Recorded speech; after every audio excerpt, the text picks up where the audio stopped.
Et notre invitée, on l'accueille tout de suite, elle s'appelle Frédérique Bedos. Bienvenue Frédérique sur ce plateau. Merci de m'accueillir, Idil. Alors, vous venez nous présenter votre livre sorti aux éditions Les Arènes. Ça s'appelle La petite fille à la balançoire. Alors, je vais vous présenter en quelques mots avant de vous donner la parole. Vous êtes, on peut dire, une professionnelle des médias, Frédérique.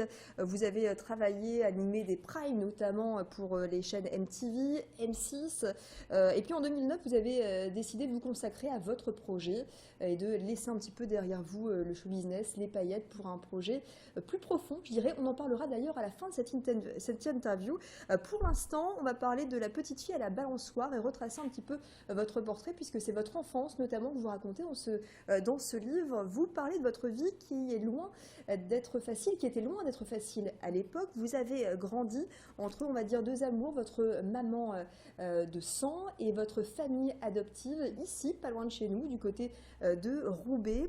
D'un côté, votre maman, Jeanne, qui avait quelques problèmes psychiatriques, et puis un couple généreux, un couple de nordistes qui vous a accueilli aux côtés d'une vingtaine d'enfants, je crois.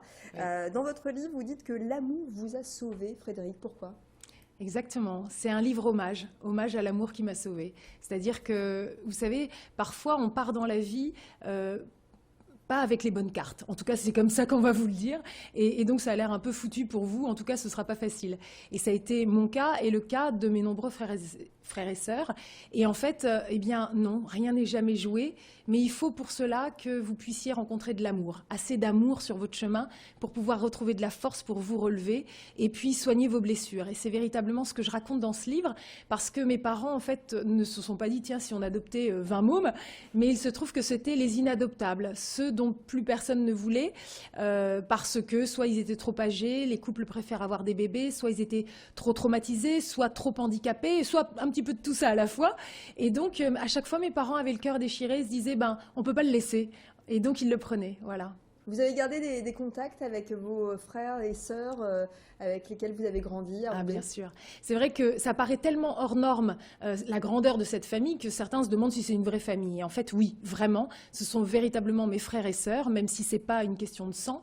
Et ce sont aussi mes cadeaux, c'est ce que j'essaye de dire dans ce livre, parce que finalement, le fait d'avoir les uns à côté des autres des parcours qui étaient déjà assez chaotiques, difficiles, eh bien, a fait que nous avons pris soin les uns des autres.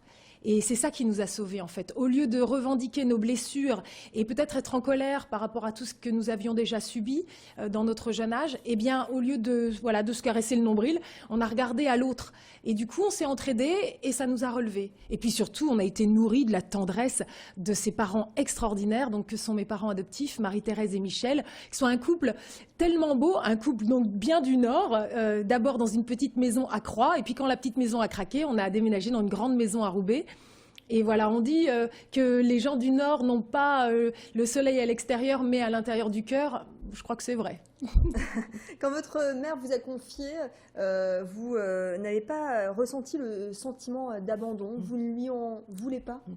En fait, ma maman biologique, j'ai fait des allers-retours sans cesse entre elle et ma famille adoptive, puisque sa maladie a progressivement pris le dessus, mais ça a mis du temps. Et donc, quand elle allait à l'hôpital psychiatrique, j'allais chez mes parents adoptifs, mais quand elle revenait, je retournais avec elle. Et donc, d'abord, de toute façon, chaque enfant aime sa maman, c'est une évidence. Et puis très vite, j'ai pris conscience que c'est la maladie qui me volait ma maman. Donc je ne pouvais pas lui en vouloir. Aujourd'hui, vous-même, vous êtes maman. Est-ce que votre fille a lu votre livre et comment vous vivez le rôle de maman ? Alors ça, c'est très beau parce que ma fille a lu le livre et du coup, elle a pu apprendre plein de choses parce que c'est quand même très rare de se poser devant son enfant pour dire « maintenant, je vais te raconter ma vie de A à Z ». Ça nous arrive rarement. Et donc, elle a appris plein de choses, mais de même mes frères et sœurs, de même mes parents, c'est-à-dire que ça a permis à tout le monde de faire cette plongée dans le passé et de se rendre mieux compte à quel point ce qu'on a vécu est exceptionnel. Et c'était vraiment le but de ce livre, passer un message d'espérance. En plein moment où on est dans la crise, le marasme et qu'on nous fait baigner dans un climat anxiogène, eh bien non, regardez, tout est possible. Ouais. Un mot sur votre projet, Frédéric. Je sais qu'il vous tient à cœur. Vous l'avez créé en 2009. Oui. On en parlait au tout début de cette interview. Le projet Imagine, je ne sais pas Imagine, le projet comment Imagine. vous Oui. l'appelez. En quelques mots, Oui. de quoi s'agit-il? Alors j'ai créé mon propre média, un média philanthropique. Donc j'ai quitté le monde traditionnel des médias pour le créer. Donc sur Internet, leprojetimagine.com. Et en fait, je fais le portrait de ce que j'appelle les héros anonymes. Ça fait véritablement le puzzle de ma vie parce que j'ai commencé en disant voilà, mes premiers héros sont mes parents. Et donc j'ai pu évoquer notre histoire de famille.